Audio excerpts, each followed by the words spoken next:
À ce moment-là, on est tous en attente de la politique économique de François Hollande, parce qu'il a été élu bien sûr sur un programme. Pour autant, on sait qu'un président qui arrive, il fait jamais exactement ce qu'il a annoncé, pas forcément dans l'ordre où il l'a dit. Donc le moindre signal était interprété. Aix, c'est un endroit où on pense, où on échange, mais c'est aussi un endroit où la politique économique se fait. Je me souviens par exemple, après l'élection d'Emmanuel Macron, il y avait eu une déclaration générale du Premier ministre indiquant que les baisses d'impôts auraient lieu l'année d'après. Et bien c'est à Aix, avec Bruno Le Maire, qui était ministre des Finances, qui a été décider le fait de les avancer, probablement à la suite de discussions avec les participants, et notamment les dirigeants d'entreprise. Autre exemple, alors là, pour le coup, ça s'est passé sur ma table ronde, c'était juste après l'élection de François Hollande, et je me souviens qu'il y avait Louis Gallois, grand patron, homme de gauche, dont on savait aussi que c'était un homme d'entreprise, attentif aux contraintes de compétitivité, sa parole pesait lourd, et justement le fait qu'il dise il fallait baisser les charges en France de plusieurs dizaines de milliards d'euros, c'était la matrice de la politique de l'offre menée par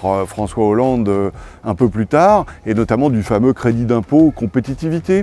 Et bien ça s'est passé sur les tables d'Aix une après-midi d'été. Pour les prochaines rencontres, ce qui va être intéressant, c'est tout ce qui touche à la géopolitique. On sait que la géopolitique, désormais, surplombe l'économie, qu'elle la détermine. Les participants étrangers, leurs déclarations, notamment évidemment les Américains, pour comprendre vers quoi se dirige le monde.